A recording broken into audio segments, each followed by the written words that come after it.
Hoy vamos a hablar acerca de la Pascua judía versus el Espíritu Santo.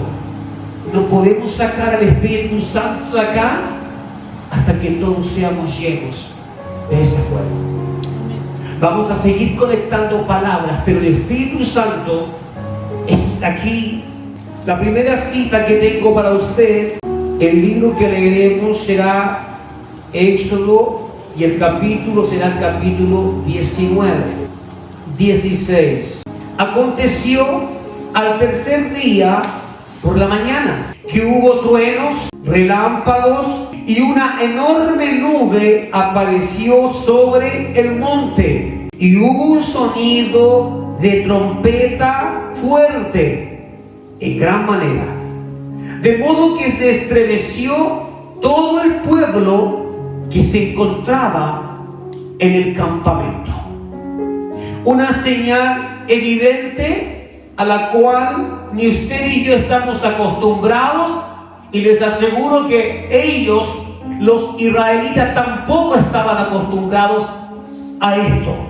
Eso es lo que está diciendo el libro de Éxodo en el verso 16. Luego vamos ahora a 17. Luego Moisés sacó al pueblo del campamento para ir al encuentro de Dios, y se detuvieron al pie del monte, y todo el monte Sinaí humeaba, porque Yahweh había descendido sobre él en fuego.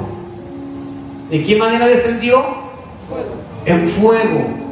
Y el humo se elevaba como el humo de un horno, como cuando vemos por la televisión estos grandes incendios forestales y vemos una tremenda nube de humo por un incendio. Asimismo había allí una nube de humo, con la gran diferencia de que ese fuego no descendía hacia las faldas del cerro, sino que se mantenía arriba, en ese lugar, sobre ese monte. Y dice, todo el monte tembló violentamente. Más que estos detalles, el monte tembló violentamente, es decir, no pasó desapercibido. No fue una pequeña corriente que alguien pudo sentir de que algo estaba pasando en ese monte, no. Se estremeció. Verso 19. Aconteció que mientras el sonido de la trompeta aumentaba en intensidad, Moisés hablaba, y Dios le respondía con estruendo, con sonido. No sé qué dice su versión de la Biblia. Tronante, es decir, con truenos. De ahí que muchos en el pasado tomaron esto y pensaban que cada vez que hay lluvia, cada vez que estamos en invierno y hay truenos, algunos pensaban que era Dios hablando. Nos faltaba por ahí la mamá que le decía, quédate tranquilo porque Dios está enojado ante esos truenos que estaban allí. Pero la cosa es que hay una diferencia. Los truenos o relámpagos que usted y yo escuchamos son en invierno normalmente, o cuando está todo tapado el cielo entero de nubes. Además que lo que hay lluvia. Pero esto era distinto. Esto estaba focalizado solamente en la cima de un monte, y allí es donde se escuchaban esos sonidos que mantenían asustados a quienes estaban abajo, incluso temerosos. Yo creo que ninguno de ellos realmente quería subir a ese monte. ¿Quién quiere subir cuando siente que hay un peligro? Nadie. Generalmente queremos escapar del peligro. No sé cuántos valientes hay aquí. Yo por lo menos soy muy valiente, pero debo decirle que frente a los terremotos algo me pasa. Me comporto de manera valiente y me activo y voy y hago lo que tengo que hacer cuando ha sido un temblor fuerte, un sismo. Pero ¿sabe qué? Dentro de mí estoy muerto de miedo. Me imagino cómo sería este escenario en donde hay un sonido y que ese sonido se deja escuchar solamente cuando Moisés le habla. Luego el sonido ahora se hace notar. ¿Qué tan grande y poderoso puede ser nuestro Dios que hace temblar esa montaña? ¿Qué tan grande puede ser nuestro Dios, el Creador, al cual muchas veces ni siquiera le damos la importancia que Él merece? Sin embargo, la creación gime por Él. Y cuando hablo de creación, no hablo de personas. Hablo desde que la misma tierra creada tiembla a su presencia. ¿Cuánto más deberíamos temblar nosotros? Creo que mucho más. Este evento de Moisés en ese lugar, en esa cima, traerá mucha información a nosotros en lo que hoy estamos viviendo y en lo que esperamos. Desde ese lugar descendió Dios. ¿En qué forma dice la palabra? En fuego. Esto sucedió 50 días después de un sacrificio que se había hecho. Cuando Israel fue liberado del poder de la mano de Faraón, ellos antes de salir tomaron un cordero y lo sacrificaron. Con eso ellos estaban dejando una marca en la historia de su propia vida como pueblo, de que ese sacrificio era como una ofrenda para Dios y que nunca olvidarían ese suceso, el de ese cordero sacrificado. Después de que este evento sucedió en Egipto, cuando fueron marcados los dinteles de las puertas para que la muerte no entrara, para que ella definiera, para que el espíritu de muerte definiera cuál es casa de Dios y cuál es casa de Faraón. La importancia de tener a Cristo en tu vida, en tu casa, en tu familia, que cuando vengan las cosas malas, digan, no, esta es casa de Dios. Pero muchas veces logran entrar porque no hay ninguna marca, porque no hay ningún fruto visible de que en esa casa viven creyentes. Por eso que hay cosas que penetran las puertas y pasan. Y no estoy hablando de cosas como dolor de cabeza, un resfriado, porque creo que eso todos lo hemos tenido o lo vamos a tener. Estoy hablando de ataques espirituales, de cosas que no dejan que tu vida pueda animar, que mantienen siempre tu matrimonio ahí. Estoy hablando de eso. ¿Qué se sacrificó entonces ahí en Egipto antes de salir? Un cordero. En ese lugar, cuando ellos salieron, estuvieron viajando 50 días hasta que llegaron al monte Sinaí, del cual estamos aprendiendo. Llegado a ese monte, ellos recién pudieron entrar ahora en una conexión directa con Dios, aunque Moisés era el interlocutor. Sin embargo, era una comunicación directa, porque por lo menos él estaba allá arriba mientras ellos estaban bajo ese monte. Mientras que lo que tenían allí en Egipto no era nada similar a eso. La fiesta que hoy conocemos como la fiesta de Pesaj, que la celebran hasta el día de hoy, tenía dos grandes implicaciones. Una de ellas era que estaba vinculada justo a ese hecho, la salida del pueblo de Dios con ese cordero sacrificado, caminando 50 días hasta llegar al monte. Esa era la motivación de esa fiesta. Y había otra motivación, que era que una vez que habían llegado al monte, allí pudieron experimentar lo que significa un Dios que te entrega leyes, que te entrega palabras. Allí comenzó Dios a fluir en conocimiento para darle a Moisés escrituras. Desde allí donde nacen los mandamientos del Señor, y también comienzan a moverse otras leyes para llevar a ese pueblo a una separación, es decir, hacerlos diferentes a otros.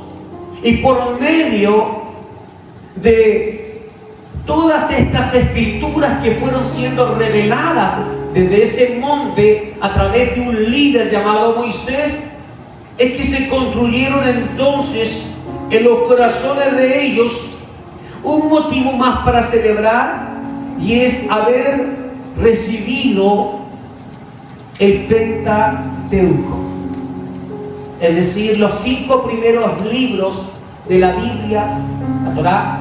Los 5 primeros, esos eran justamente los 2 eventos que se cursaban, y ellos como pueblo hasta el día de hoy se siguen reuniendo y celebran este evento. El primer sacrificio del Cordero fue en ese lugar mientras salían de la esclavitud. El paralelo de la Pascua hacia el Espíritu Santo, hacia donde vamos a llegar, tiene muchas promesas. Para nosotros, lo nuevo es lo que trajo el Espíritu Santo en el Pentecostés, ¿no? Es nuevo. Para los judíos también era nuevo, tanto así que lo descalificaron. No estaban de acuerdo con ello. Pero cuando vamos a la palabra, al libro de Hechos, capítulo 2, que ya lo hemos visto otras veces, y volvemos a repasar, veremos que el verso 1 dice: cuando se cumplieron los días de Pentecostés, Pente o Penta, es decir, la celebración que se hacía normalmente el pueblo de Dios, ahora estaba ocurriendo justamente en este tiempo, en un tiempo precioso. Y lo que celebraban los discípulos de Cristo, los 120, para que usted lo sepa, ellos no estaban celebrando al Espíritu Santo, porque normalmente relacionamos el Pentecostés con el Espíritu Santo, todos. Pero el Pentecostés no era eso. Pentecostés viene de la traducción griega, que tiene que ver con penta, con días. Ellos estaban celebrando los 120 como buenos judíos también, conocedores de Cristo, pero aún así celebrando sus raíces en dirección a lo que ellos llamaban la fidelidad de un Dios en la montaña, en el monte. Mientras estaban reunidos, dice, unánimes, súbitamente vino del cielo un estruendo. ¿Qué es lo que había arriba del monte en el libro de Éxodo? ¿Qué es lo que se escuchaban? Truenos. Había un estruendo, es decir, cada vez que Moisés hablaba, había un estruendo, un sonido que no pasaba desapercibido. Era semejante al de un viento recio. Esta fiesta del Pentecostés, la fiesta de las semanas, que recordaba todo lo que se demoraron ellos en llegar a ese monte, al monte Sinaí, hacía también mención y coincidía con la temporada de las cosechas y el alumbramiento de la palabra natural. Eso es lo que estaban haciendo ellos en ese lugar. El verso 2 nos habla de qué características tuvo el Espíritu de Dios cuando descendió.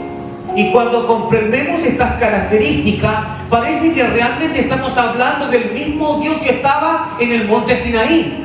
¿Por qué? Porque las señales son idénticas. El verso 3 dice: y se les aparecieron lenguas que se repartían como fuego y se sentaban sobre cada uno de ellos, lenguas de fuego.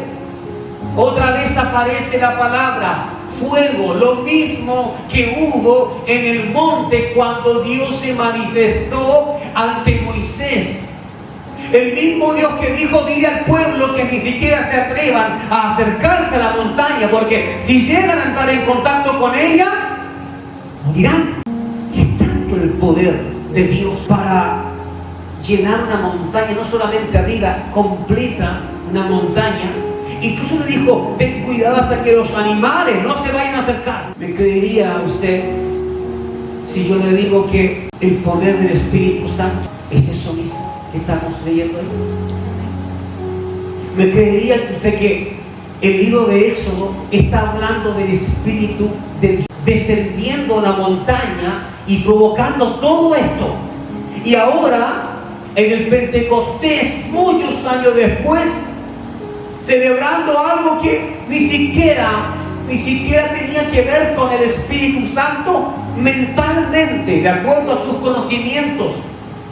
No lo parecía, pero ahora es Dios el que envía el Espíritu Santo. ¿Para qué? Para conectar ese evento de los 50 días cuando se encontraron con Dios en el Sinaí. Ahora Dios está conectando ese momento y está trayendo en el Pentecostés, tiempo de Jesús, está trayendo ahora ese mismo fuego, llenando una casa, llenando una habitación. ¿Qué nos quiere decir el Señor? Vamos a ir al libro de Jeremías. Jeremías, en el capítulo 31, el verso 33 dice: sino que este es el pacto que yo haré con la casa de Israel después de aquellos días, declara Yahweh.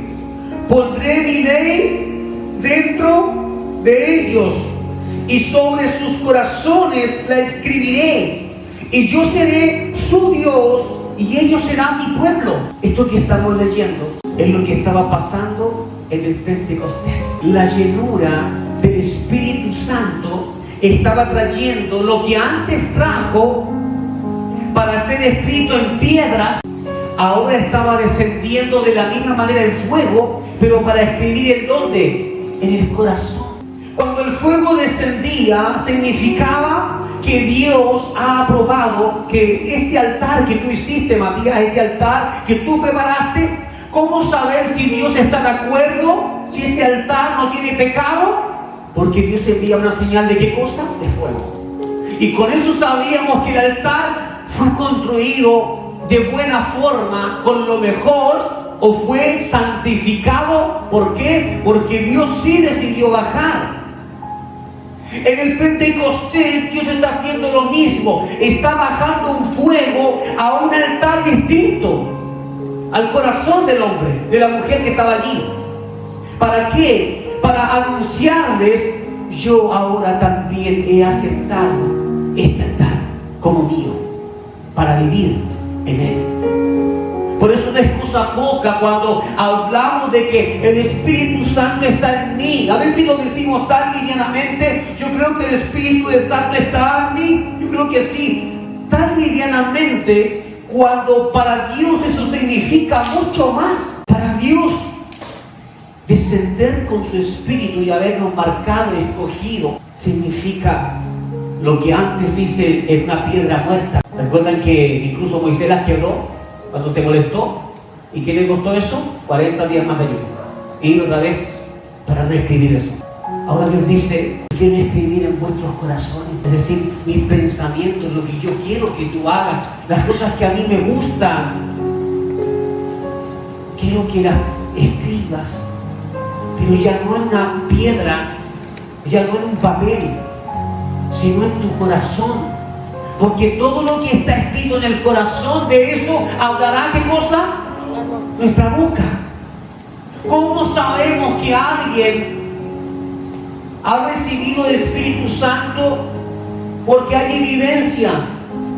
Lo que mayormente sale de sus labios es justo lo que está allá adentro. Jeremías, verso 33, que estamos leyendo ahora mismo, dice: escribiré en su corazón, yo seré su Dios y ellos serán mi pueblo. Y nótese lo que dice el 34: ya nadie enseñará a su hermano ni a su prójimo diciendo: ¿conoces a Yahweh? Es decir, nadie andará por ahí diciendo: yo conozco a Dios y tú no lo conoces. No, dice que entonces desde el menor hasta el mayor declara Yahweh: porque yo perdonaré sus culpas y nunca más recordaré los pecados. Esto es lo que está pasando en el Pentecostés. Esa es la razón de por qué ellos pudieron salir después de estar atemorizados. Salieron a predicar y sin miedo y sin vergüenza. ¿Por qué? Porque ahora lo que antes había estado escrito en papeles, en documentación antigua, ahora el Espíritu Santo lo había escrito en sus corazones. ¿Por qué estaban ocultos ellos?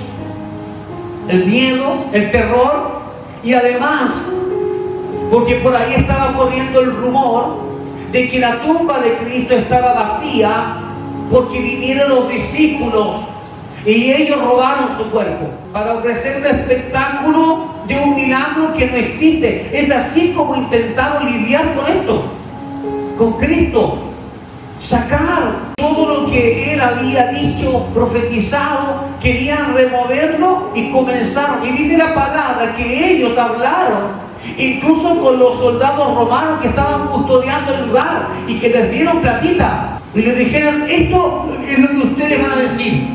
Cuando alguien les pregunte, ustedes van a decir: vinieron los cristianos y sacaron el cuerpo de Jesús. Llegaron a un acuerdo con ellos. Además del dinero que esos soldados recibieron, hay algo que los motivó. Quiero explicarles. Ellos no fueron, cuando el cuerpo de Cristo fue quitado y ellos vieron un ángel descender, ellos no fueron hacia donde el capitán de la guardia romana. Ellos no fueron donde Pilato. Ellos saben que en la ley romana estaba escrito que si se arrancaba, sacaban a alguien, ya sea porque Roma lo había castigado por muerte o en la cárcel, ¿qué es lo que pasaría con ese soldado romano? Muerte, sería asesinado. Eso es la razón de por qué ellos no fueron donde quienes tenían rango más alto en Roma, sino que dicen las escrituras que ellos fueron a los sacerdotes, a esos mismos que dijeron: hay que matar a esos religiosos fariseos que estaban allí, que estaban en contra. Ellos fueron los que se encontraron con la noticia de que afuera hay unos romanos, soldados romanos. Dicen que ellos estaban custodiando la tumba, pero que vino alguien y que el cuerpo fue tomado y que Jesús no está ahí. Cuando conocemos la historia de esto, ahí nos damos cuenta de que realmente ese evento de Cristo resucitado iba a traer muchas más muertes si no se encontraba el cuerpo allá adentro de la tumba. Por eso el plan fue: ustedes no quieren morir como soldados romanos, no le digan a nadie cómo sucedió estos hechos, y nosotros a cambio les daremos un dinero. Y si alguien viene a preguntar, nosotros mismos como sacerdotes los vamos a proteger a ustedes, vamos a avalar esto que hemos llegado a acuerdo. Nosotros mismos lo avalaremos. ¿Para qué? Para que ustedes como romanos no sean sacrificados. Mira cómo es Satanás para moverse cuando quiere hacer desaparecer la identidad de un Cristo todopoderoso. El libro de Ezequiel, está más adelante, Ezequiel, en el capítulo 36, verso 26, dice: yo les daré un corazón nuevo y pondré un espíritu nuevo dentro de ustedes. ¿De quién está hablando Ezequiel? Tantos años antes, ya hay una profecía aquí. Quitaré de su carne el corazón de piedra y les pondré un corazón de carne. Es decir, la llegada del Espíritu Santo en el Pentecostés no solo vino a traer llenura, vino a traer un cambio de corazón. Lo que Dios quiere hacer con usted y conmigo no es llenar un vaso que está sucio, un corazón que está corrompido, un corazón que insiste en hacer lo malo, que insiste en llevar una vida de cristianos mediocre. Lo que quiere hacer Dios es lo mismo que dice Ezequiel en la profecía, es darnos un corazón nuevo, no reparado, un corazón nuevo. ¿Por qué usted, por qué yo tendríamos que vivir de pecado en pecado si ya vino a nosotros el Espíritu Santo? Habría que preguntarnos, ¿será que el corazón de mi mamá ya es nuevo? Y por eso que ella hace esto y aquello y es de bendición para mi vida. ¿Será que el corazón de papá ya fue transformado? Por eso es un ejemplo para mí. ¿O será que el corazón de mi padre se está ajustando? Por eso cae una y otra vez. Y no es que el Espíritu Santo no tenga el poder de hacerlo, sino que muchos de los creyentes no hay una real necesidad de decir: Dios, cambia mi corazón por otro. Quítame este corazón de piedra, tal y como dice Ezequiel. Quítame este corazón de piedra y dame un corazón sensible. Cuando habla de un corazón de carne, está hablando, es una metáfora, está hablando de un corazón que pueda ser capaz de realizar actos, de moverse en el bien, en lo sagrado. Y cuando habla de un corazón de piedra, es un corazón duro que se niega a cambiar. Es como si usted le dijera: pastor, yo entiendo la palabra, yo entiendo lo que Dios quiere, pero ¿sabe qué? Yo no puedo cambiar. Yo no puedo cambiar, no puedo. Acepto la palabra, acepto el mensaje, pero yo no puedo cambiar. El Espíritu Santo llegó para darles a todos esos hombres y mujeres, los 120 en el Pentecostés, para darles un corazón. Por eso nunca más les importó la muerte y de que los estuvieran acechando. Ya no les importaba nada. ¿Dónde está ese Pedro cobarde? Desapareció. Ahora está todo allí envalentonado, porque ese fuego que descendió en el Pentecostés, mientras ellos celebraban algo que era netamente judío, transformó todo su presente y su futuro. Iglesia, quiero que usted comprenda de que esta palabra es una profecía para la iglesia de Cristo también. Y usted es la iglesia de Cristo. Verso 27 dice: pondré mi espíritu dentro de ustedes. ¿Quién dice esto? Dios.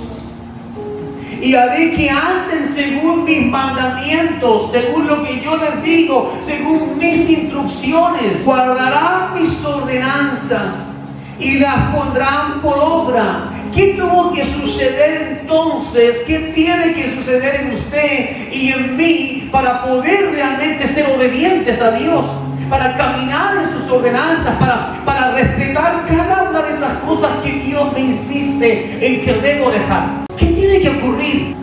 Lleno del Espíritu. ¿Y por qué? Porque al tener la llenura del Espíritu Santo, nuestro corazón viejo de piedra es cambiado por un corazón nuevo. ¿Y con qué nos encontramos? Nos encontraríamos con que ahora hay un creyente que antes andaba a medias con la palabra y ahora se transformó en un creyente radical. Antes teníamos a un pueblo que tenía miedo porque estaban persiguiendo a todos los que estaban conectados con Jesucristo, más aún si ese Cristo había sido robado de la tumba. Y ahora tenemos a un pueblo que al recibir el fuego del Espíritu Santo, la llenura, salió a la calle y se puso a predicar. ¿Te das cuenta que no hay manera de que con este corazón viejo que tiene inclinación hacia lo malo, no hay manera de poder agarrar a Dios? No lo hay. Tiene que ser cambiado. De manera que el Pentecostés y lo que sucedió allí, a pesar de ser una fiesta judía, trajo todo un renovar en su mente. Ellos no acostumbraban a vivir eso que estaban viviendo. Ellos eran personas de rezos, de oraciones. Eso sí lo conocían bien. La Torá les enseñaba cómo podían dirigirse a Dios, pero no habían experimentado nunca lo que significa que el fuego que descendió en el monte Sinaí, ahora ese fuego estaba descendiendo en una persona, en 120 en este caso. Cuando volvemos a Hechos, vemos que allí hay lenguas de fuego que se movían, es decir, habían llamas, así como esta que está acá, llamas como esta, una lengua de fuego, se movían por el lugar. Y dice que cuando se movían esas lenguas de fuego, nótese, no estoy hablando de lenguaje, de idioma, de lenguas, es decir, la imagen que se veía allí eran como llamaradas que se movían por toda la habitación y dicen que se posaban sobre la cabeza de ellos. Dicen que una imagen así como o sales arrancando del lugar o te pones a clamar como un loco diciendo: Señor, cúbreme. Si esto es tuyo, Señor, lo quiero, pero si no es tuyo, cúbreme. Porque no son eventos normales. Es algo completamente anormal. Éxodo 20, verso 18.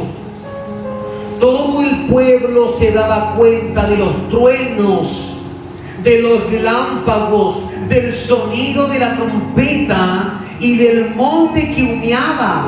No era imaginación de Moisés, producto de estar ayunando 40 días. No, todo el pueblo se daba cuenta de eso. Y dice: al ver el pueblo esto, sintió miedo y se mantuvo alejado. Iglesia, yo no sé si el temor o el respeto que tú tienes hacia Dios está provocando esto. Porque si es así, estás mal. Si es así, estamos mal. Si tú dices que yo tengo temor de Dios, yo respeto a Dios, pero si ese temor está provocando que tú te alejes de Él, que no tomes la palabra y la vivas, estás mal. Y ni siquiera el temor que tú tienes de Dios te va a salvar de la ira venidera. ¿Por qué ellos querían huir? ¿Qué demanda había en sus corazones? ¿Qué tanta pobreza espiritual habría en ellos que tenían miedo? Mientras Moisés disfrutaba de la presencia de Dios en ese fuego, otros, en vez de anhelarlo, querían huir. Cuando el corazón no ha cambiado en el hombre y la mujer, ese corazón va a tener la tendencia a querer alejarlo de Dios para que no cambie. Le va a decir: no, tú estás lleno de pecado, no puedes acercarte a Dios, mejor mantente así como estás.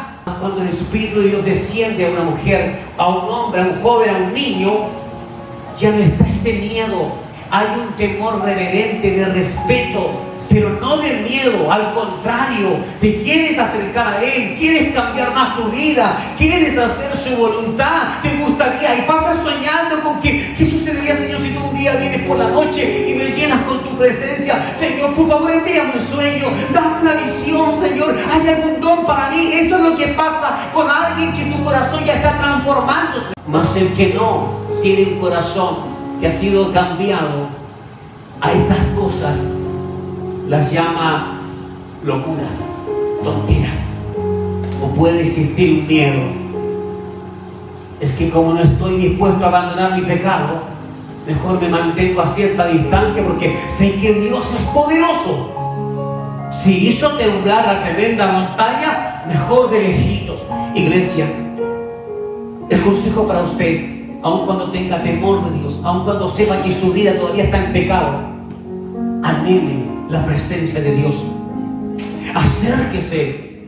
Aunque alguien diga: pero cuidado con Dios no se juega. No, acércate, porque tú no vas a jugar con Dios. Tú vas a buscar sanidad, vas a buscar libertad, vas a buscar que tu corazón sea transformado. Lo peor que puedes hacer es decir: es que por temor de Dios prefiero mantenerme ahí nomás, ni muy fuera para no enfriarme, ni muy cerca para no quemarme. El creyente que piensa así es el que, si no hace algo al respecto, será vomitado. Analice su vida. ¿Es usted así? ¿Es usted de esa manera? El libro de Éxodo 20, 18, ante estas señales, ¿cierto?, de Dios en el Sinaí, todos querían alejarse, pero en el libro de Hechos, miren lo que sucede, la diferencia. Mientras en el Sinaí querían esconderse porque era muy poderoso lo que estaba pasando en la montaña con ese fuego y ese sonido, sin embargo, en el Pentecostés la gente se agolpó en la puerta. Mi pregunta es: ¿quién les va a avisar al pueblo de que Dios estaba descendiendo allí? ¿Acaso no estarían todos ocupando en sus celebraciones? Eso es lo que tenían que estar haciendo, ocupados en sus celebraciones. Pero fue tan fuerte el impacto, semejante a lo que sucedió en el monte Sinaí. ¿Por qué tan semejante? Porque la presencia era la misma. Y esto llamó la atención de un pueblo entero de diferentes idiomas que iban en esa temporada de fiesta a celebrar también. ¿Cómo habrá sido el poder que estremeció esa casa en el Pentecostés? ¿Cómo habrá sido de fuerte? Ellos declaran que había estruendo ahí adentro, un viento recio, es decir, no pasó desapercibido.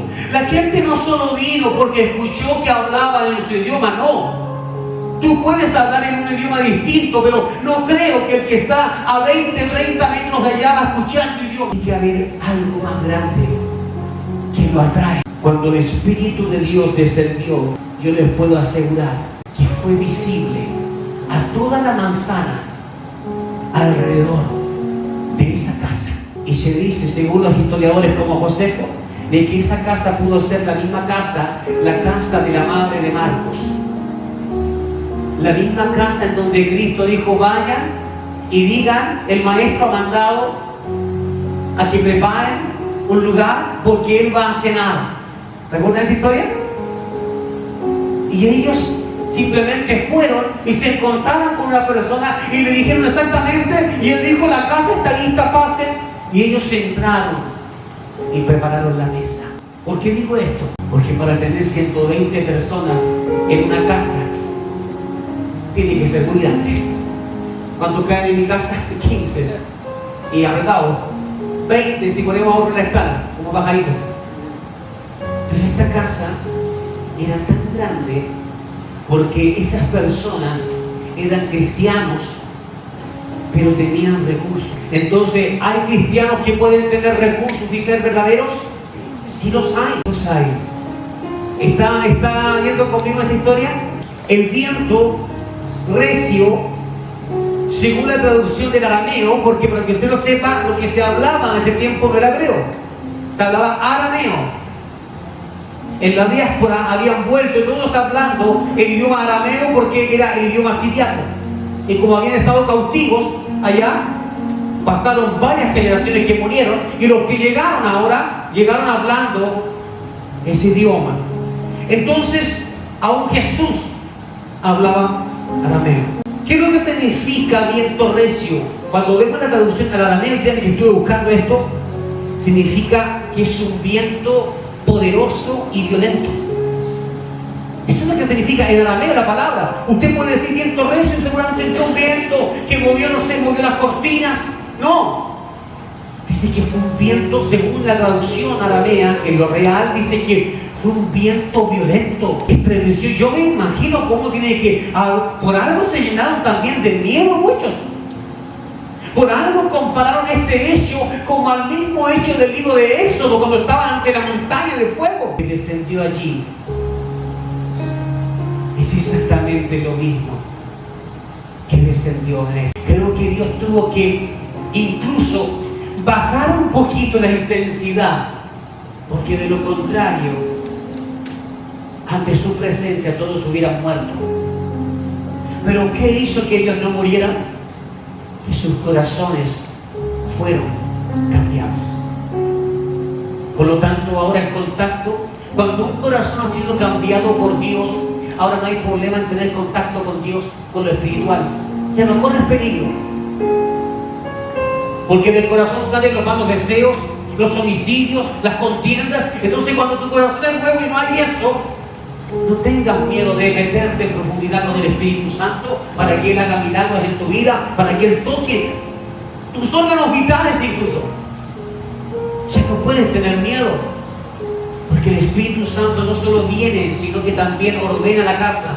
Hablo de tu vida, hablo de mi vida. No solo viene, sino que también limpia y transforma. El fuego. Ese fuego es el mismo revelado a Moisés en una zarza. Recuerda la historia de Moisés, que miraba y había una zarza ya que tenía fuego, pero no se consumía. Lo normal en una zarza, especialmente, ¿cierto?, si es silvestre, es que una pequeña llamita, simplemente el fuego la consume y queda en nada. Pero dice que esto no hacía eso, no provocaba eso. Ese es el fuego revelado. Es el mismo fuego que cuidó al pueblo de Dios en el desierto. Había fuego para cubrirlos del frío. y nubes para cubrirlos del sol. El fuego en el monte Sinaí que hizo que todos tuvieran miedo, pero ahora este fuego reposa sobre los 120 en el Pentecostés. Había lenguas, idiomas. En el pasado, cuando construyeron la torre de Babel, ¿qué sucedió? Dios se dio cuenta que su corazón estaba arruinado. El corazón de ellos estaba con toda la intención de hacer lo malo, de rebelarse. ¿Y qué es lo que hizo Dios? Envió, ¿cierto?, allí su espíritu, su poder. Y desde ahí entonces cada uno que quería conversar no podía conversar porque sabían otras palabras, otros idiomas, y al final quienes tuvieron que irse de ese lugar fueron los que entendían su propio idioma, y se masificó al final y se tuvieron que expandir. Lo que Dios hizo en aquella ocasión trajo una división por la rebeldía de los hombres, por la soberbia, la altivez. Pero lo que está haciendo ahora Dios en el Pentecostés es traer diferentes lenguajes, al igual que en Babel. Pero esta vez, ¿qué sucede? Que cada uno que escucha su lenguaje se acerca. Antes se alejaron en Babel, se alejaron. Ahora este Espíritu Santo lo que provoca con las lenguas es que se acerquen. Es decir, vuelve a llamar a los hijos de Dios diciéndoles: ya es tiempo de unirse, pero esta vez no con soberbia, esta vez no para ir en contra del Altísimo, esta vez para hacer su pueblo y servirlo. Otro aspecto del fuego es que Dios muestra, ¿cierto?, la aprobación de lo que hablábamos. Un tabernáculo que es aprobado, si no descendía fuego, ese tabernáculo, lo siento mucho, no sé cuánto tardaste en traer cada piedra para montarlo, pero que Dios no descienda significa que o esos sacerdotes están en pecado o están faltando a cualquier tipo de leyes o mandamientos que tienen que ver con los que preparaban el altar. Y cuando el fuego caía, decían: nuestros sacerdotes están bien, lo hicieron bien. Cuando el sacerdote entraba al lugar santísimo con una soga atada aquí y con unas campanillas en el cuerpo, mientras él caminaba alrededor del arca y donde estaba la presencia de Dios, sonaban las campanillas. Y por ahí en algunos que estaban poniendo oído para saber si estaba haciendo sus oraciones por el pueblo. Pero cuando alguien se acercaba al tabernáculo y ponía atención, decía: no se escucha nada. Y luego ponían más atención y se daban cuenta que ni siquiera las campanillas de su ropa sonaban. Significa: fue encontrado en pecado y la presencia que estaba en el arca lo mató. ¿Y qué hacían entonces? Tomaban la cuerda desde afuera, porque nadie podía entrar que no fueran los sacerdotes autorizados, limpios. Y si algún sacerdote había hecho trampa, se sabía. ¿Por qué? Porque moría. Y tiraban entre todos la soga y sacaban el cuerpo. A diferencia de hoy, el Espíritu Santo lo que hace es abrirnos la puerta, como Cristo, abrir el velo para que podamos ir a su presencia. Hoy no vamos a caer muertos cuando usted decide: yo voy a buscar al Señor. Usted puede decir: yo soy un pecador, pero ¿sabe qué? Voy a buscar al Señor con toda mi alma, con todo mi ser, voy a buscar. No lo va a matar Dios. No, al contrario, Dios espera que vayas, que luches por esa bendición, porque por ello Cristo fue a la cruz, para que pudiéramos entrar a su presencia. Y el Espíritu Santo es nuestro ayudador.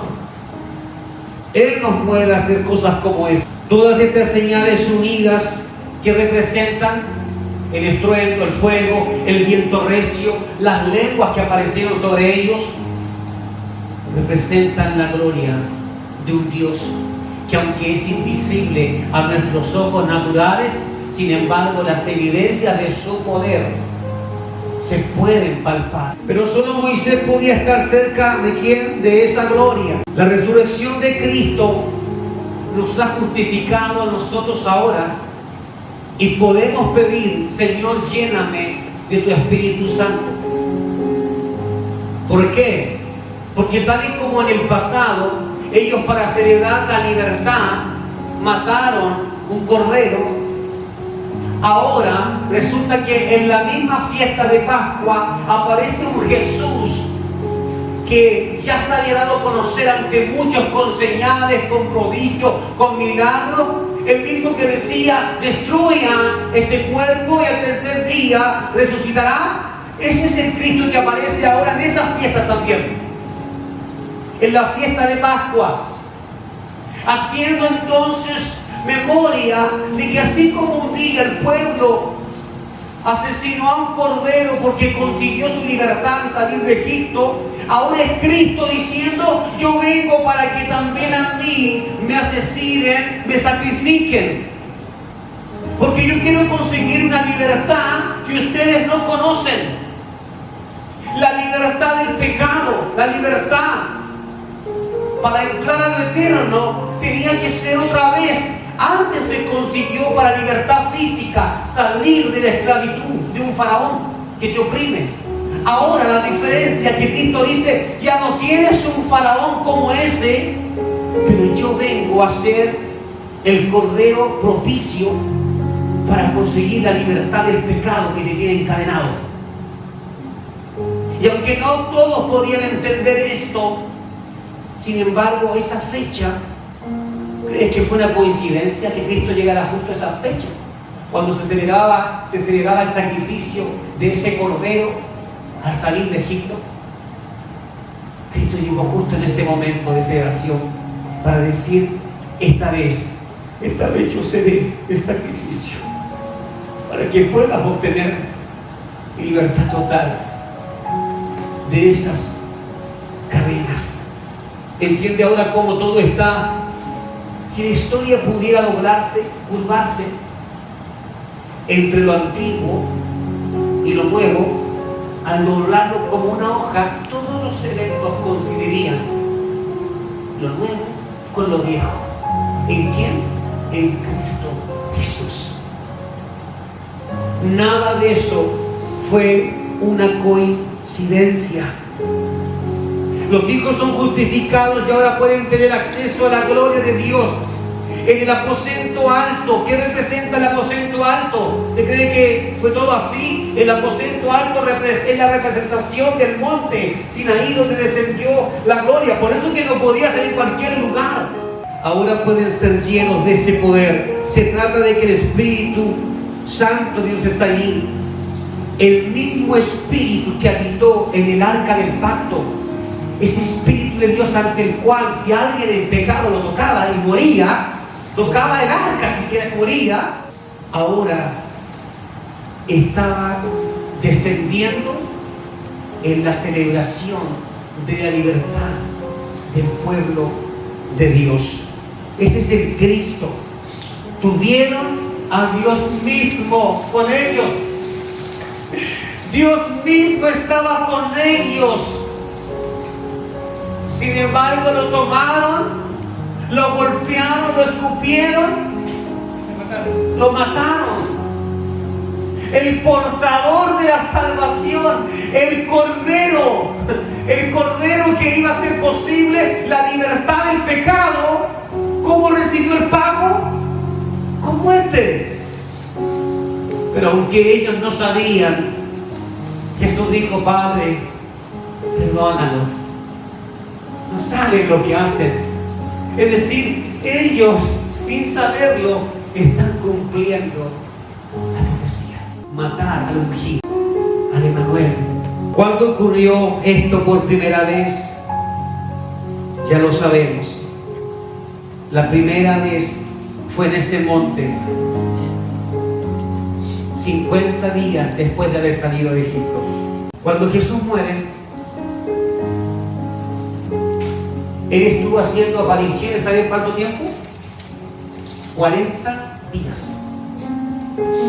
Por si había duda de que había sido robado de la tumba, Jesús se aseguró muy bien de que esos soldados romanos que habían confabulado con un plan para no ser asesinados, y de que esos religiosos hicieran todo esto para esconder la verdad, Jesús se aseguró que lo que hizo Cristo comenzó a aparecerse por 40 días seguidos después de su muerte.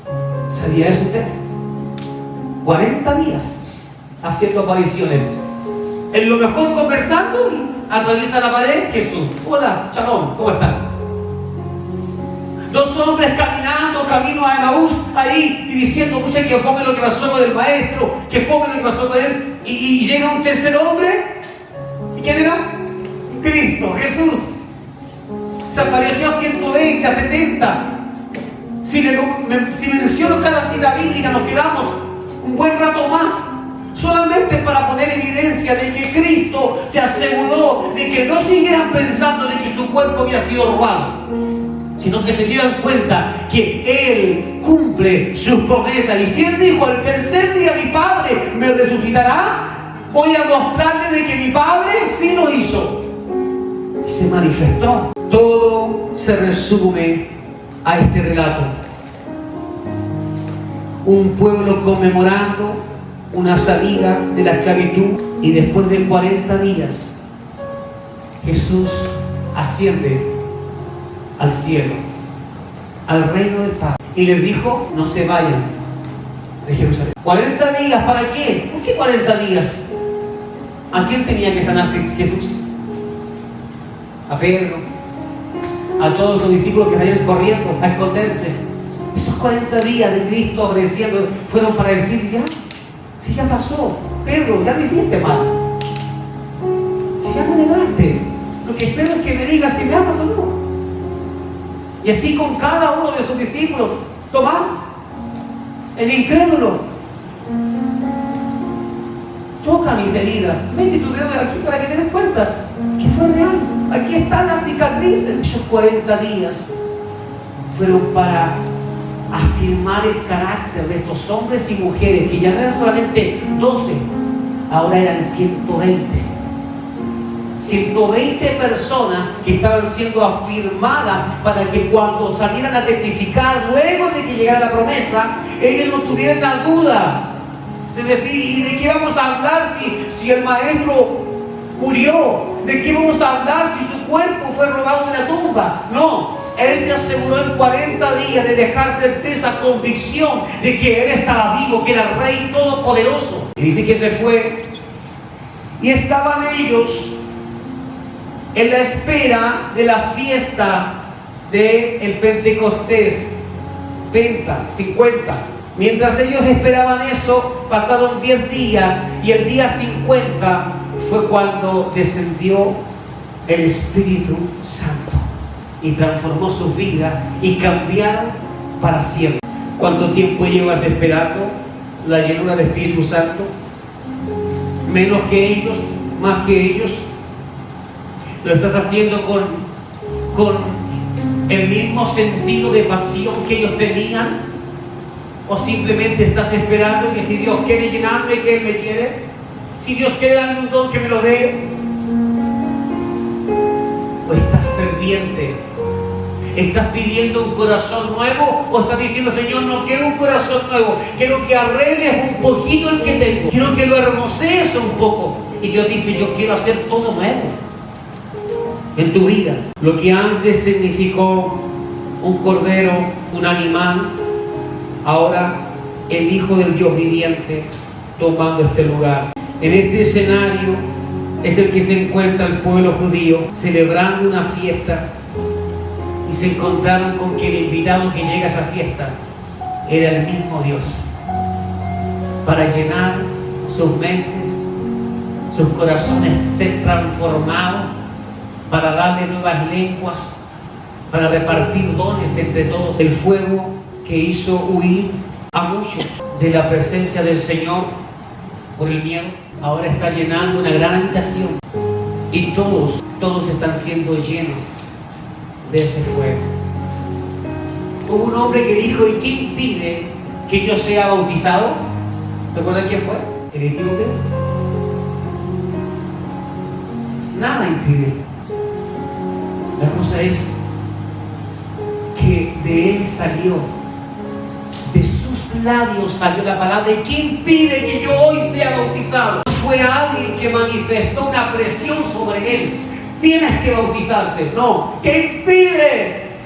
Es que cuando tú entiendes lo que se te está ofreciendo, ya no tienen que convencerte. Ahora eres tú el que exige, el que pide. El Espíritu Santo, la llenura, va a llegar a sus vidas cuando se encuentre con esa misma intención, diciendo: ¿qué impide que por fin yo sea llenado de ese fuego? Y Dios te va a decir: en todo este tiempo he estado removiendo estructuras mentales. En todas estas predicaciones se están moviendo estructuras religiosas para que puedas creer. En todo este tiempo estoy sanando heridas que tú mismo te causaste porque no supiste cómo usar lo que te habían dado. Cuando recibes un poder y no tienes la responsabilidad para usarlo bien, puede que hasta incluso dañes a alguien, puede que te dañes a ti misma, pero no puedes quedarte llorando por lo que perdiste, sino más bien puedes levantarte y decir: yo quiero ese fuego del Espíritu Santo en mi vida, porque si hasta aquí no he podido cambiar realmente, porque si hasta aquí los que me ven saben que yo no soy de verdad, no soy un cristiano de verdad, ellos lo saben, y también yo lo sé porque están mis frutos, está la muestra en cómo yo vivo a Cristo, cómo yo vivo a Dios, y está eso en mí. Señor, yo ya no quiero vivir así acostumbrado a eso, yo quiero que te vean en mí. Y siempre digo a los hijos: es mucho más fácil obedecer a un padre, a una madre, que se entrega por completo, que le da el lugar que le pertenece. ¿Por qué? Porque cuando haces eso, tu hijo o tu hija dice: tal vez me va a costar obedecer en todo, pero si tú lo estás haciendo, y estoy viendo los cambios en ti, mamá, estoy viendo los cambios en ti, mamá, yo siento la presencia de Dios en tu vida, entonces me voy a esmerar y sí, te voy a obedecer. Los hijos no obedecen porque no ven a Cristo de los padres. Una madre que tiene ya en su vida el poder del Espíritu Santo, a Cristo mismo, no necesita gritar, no necesita sacar la correa para pegar, para golpear a alguien, porque cuando estás lleno del poder del Espíritu Santo, tu voz es poder. El trueno que se escuchaba de esa conversación, el estruendo de Moisés con Dios, era suficiente como para aterrorizar a todo el pueblo que estaba abajo. Cuando un padre, una madre está lleno del poder de Dios, solo basta una palabra y ese hijo corre, porque no es con espada, porque no es con fuerza humana, es con el Espíritu. Dejar de tener luchas con tus hijos. Llénate, empápate del Espíritu Santo. Cuando ellos lo vean, no van a cuestionar nada, y no tendrás que amargarte la vida para que puedan obedecerte. Solá, se trata del Espíritu de Dios que un día habitó fuertemente en ti. Que vuelvas a darle ese lugar, que vuelvas a decirle: de aquí en adelante, Solange se suelta, conduce tú mi vida. Tú hazme la mejor mamá, la mejor esposa, pero quiero que seas tú, Espíritu Santo. No podemos ni debemos intentar hacer una alianza con el Espíritu de Dios. Por favor, no te equivoques.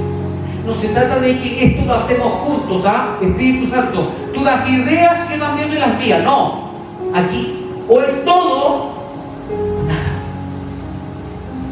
Porque el Espíritu Santo no se anda con sandeces. El Espíritu Santo no anda viendo la manera de acomodarte la vida. No. El Espíritu Santo nos incomoda. Dicen que redarguye ¿de qué cosa? De pecado. Redarguye, es decir, te hace sentir que estás mal. Si fallaste, se encarga de meter tu dedo y decirte, mira, esta herida es por esto. Eso es. Pero a veces pensamos que si tenemos una alianza con el Espíritu Santo, es como que podremos manejar ciertas cosas. Podremos decirle a Dios, a ver, Diosito, no tan rápido. Dame mi tiempo para cambiar. No. Cuando es el Espíritu Santo, yo les puedo asegurar que esos 120 que estaban unánimes ya no pelearon más con Dios, ya no pelearon más con su carne, con que sí, con que no lo hago. Estaban ellos cada mañana estaban buscando del Señor. Ahora quiero decirle algo, ellos no estaban buscando a Dios cada uno en su casa, se juntaban de madrugada en un lugar. ¿Se da cuenta al nivel que puede llegar alguien cuando tiene esa hambre, esa sed de Dios? Al nivel que puede llegar. Pero esto es para todos los que anhelan. Y el Espíritu Santo, escuchen bien, el Espíritu Santo sí quiere revelarse. Él no necesita que usted le pague, intente sobornarlo, no. El Espíritu Santo dice, búscame como tienes que buscarme. He puesto en tu corazón algunas semillas y hay inquietudes que se están despertando para que me busques. No piensen que eso es una casualidad. No piensen que eso que está pasando, esos cambios que están... No piensen que eso son cosas que estoy intentando mostrarte. Que hay algo que tú no conoces, pero que si quieres conocerlo, la puerta está abierta. ¿Queremos vivir así, como estamos ahora? ¿O nos gustaría experimentar lo que ellos experimentaron?